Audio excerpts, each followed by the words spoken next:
PM Kisan প্রকল্পের টাকা নিয়ে চাষিদের জন্য চলে এলো এক অত্যন্ত খারাপ খবর। অযোগ্য উপভোক্তাদের চিহ্নিত করে এবার সরাসরি সরকারের তরফ থেকে কৃষকদের বাড়িতে পাঠানো হচ্ছে টাকা ফেরতের নোটিশ। অনেক কৃষককে 32,000 টাকা বা তারও বেশি সরকারি টাকা মাত্র 7 দিনের মধ্যে ফেরত দেওয়ার নির্দেশ দেওয়া হয়েছে। যদি আপনি নির্দিষ্ট সময়ের মধ্যে এই টাকা ফেরত না দেন, তবে কিন্তু বড় ধরনের আইনি বিপদে পড়তে পারেন। কেন এই নোটিশ দেওয়া হচ্ছে? নোটিশে থাকা সরকারি অ্যাকাউন্ট নম্বরটির আসল সত্য কি, এবং কোন ভুলের জন্য চাষিদের এই খেসারত দিতে হচ্ছে, তা আজকের ভিডিওতে আমরা প্রমাণ সহ বিস্তারিত আলোচনা করব। তাই ভিডিওটি অবশ্যই আপনারা শুরু থেকে শেষ পর্যন্ত দেখুন। নমস্কার বন্ধুরা, আপনাদের সবাইকে স্বাগত জানাই আমাদের চ্যানেলে। কেন্দ্র সরকারের পিএম কিষাণ সম্মান নিধি প্রকল্পে যারা ভুল তথ্য দিয়ে বা অযোগ্য হওয়া সত্ত্বেও টাকা পাচ্ছিলেন, তাদের বিরুদ্ধে এবার কৃষি দপ্তর অত্যন্ত কড়া পদক্ষেপ নিতে শুরু করেছে। নোটিশ দিয়ে সরাসরি টাকা রিফান্ড বা ফেরত চাওয়া হচ্ছে। এটি কিন্তু কোনো একটি নির্দিষ্ট জেলার জন্য নয়, বরং পশ্চিমবঙ্গের প্রতিটি জেলা কৃষকদের ক্ষেত্রেই এই নিয়মটি লাগু হচ্ছে। তাই আপনার বাড়িতেও এই নোটিশ আসার আগে সম্পূর্ণ বিষয়টি ভালো করে বুঝে নেওয়া দরকার। সম্পূর্ণ সঠিক তথ্যটি জানতে ভিডিওটি একটুকু স্কিপ না করে শেষ পর্যন্ত অবশ্যই দেখুন। বন্ধুদের সাথে বেশি বেশি শেয়ার করুন এবং এই ধরনের দরকারি আপডেট সবার আগে পেতে চ্যানেলটিকে সাবস্ক্রাইব করে পাশে থাকুন। আর যারা ফেসবুক থেকে দেখছেন, পেজটি ফলো করতে ভুলবেন না। চলুন ভিডিওটি শুরু করা যাক। তো দেখুন, সরকারি নোটিশে আসল বিবরণ ও কারণ। কৃষি দপ্তরের পাঠানো এই অফিসিয়াল নোটিশে ঠিক কি বলা রয়েছে তা নিচে স্পষ্ট করা হলো। তো দেখুন, অফিসিয়াল নোটিশের বিবরণ। নোটিশটি দেওয়া হয়েছে পশ্চিমবঙ্গের মালদা জেলার রাতুয়া 1 ব্লকের assistant director of agriculture office থেকে। এটি মূলত একটি ফান্ড রিফান্ড বা টাকা ফেরতের নোটিশ। এবার দেখুন, অযোগ্য বা ইনএলিজিবল হওয়ার কারণ। নোটিশে পরিষ্কারভাবে দুটি প্রধান কারণে কৃষকদের অযোগ্য ঘোষণা করা হয়েছে। এক হচ্ছে পরিবারে একাধিক উপভোক্তা। নোটিশে রিজন হিসেবে লেখা রয়েছে, head of the family already receive the benefit of the scheme. PM Kisan প্রকল্পের মূল নিয়ম হলো একটি পরিবার থেকে যে কোনো একজন সদস্যই টাকা পাওয়ার যোগ্য। কিন্তু একই পরিবারে যদি প্রধান ব্যক্তি ছাড়াও অন্য কোনো সদস্য, যেমন ধরুন ছেলে বা স্ত্রী, আলাদাভাবে আবেদন করে টাকা তুলতে থাকেন, তবে তিনি সম্পূর্ণ অযোগ্য বলে গণ্য হবে। 2 হচ্ছে ইনকাম ট্যাক্স বা ভুল অ্যাকাউন্ট। যারা ইনকাম ট্যাক্স পেয়ার, মানে আয়কর দাতা, অথবা ভুল তথ্য বা ভুল ব্যাংক অ্যাকাউন্ট দিয়ে টাকা নিচ্ছিলেন, তাদেরও এই তালিকায় ফেলা হয়েছে। তো এবার দেখুন, যে জমির রেকর্ডে ল্যান্ড রেকর্ড নতুন নিয়ম ও অযোগ্যতার কারণ। জমির মালিকানা এবং রেকর্ডের তারিখ নিয়ে পিএম কিষাণের যে কড়া নিয়ম রয়েছে তা নিচে দেওয়া হলো।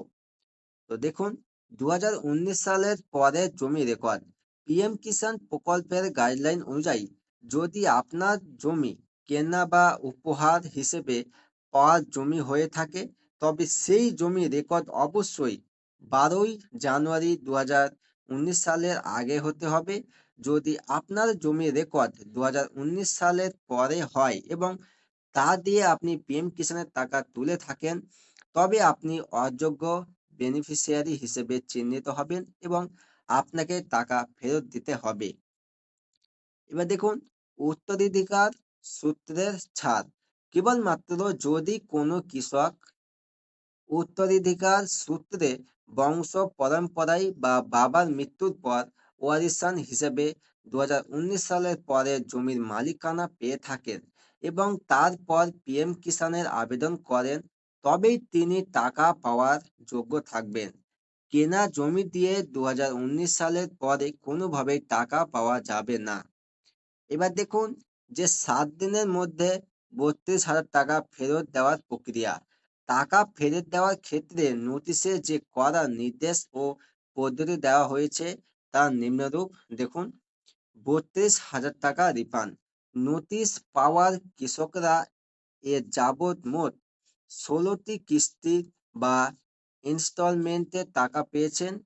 প্রতি কিস্তিতে 2,000 টাকা করে মোট 32,000 সরকারি টাকা ওনাদের ব্যাংক অ্যাকাউন্ট থেকে তুলতে দেওয়া হয়েছিল, যা এখন পুরোটাই ফেরত দিতে হবে।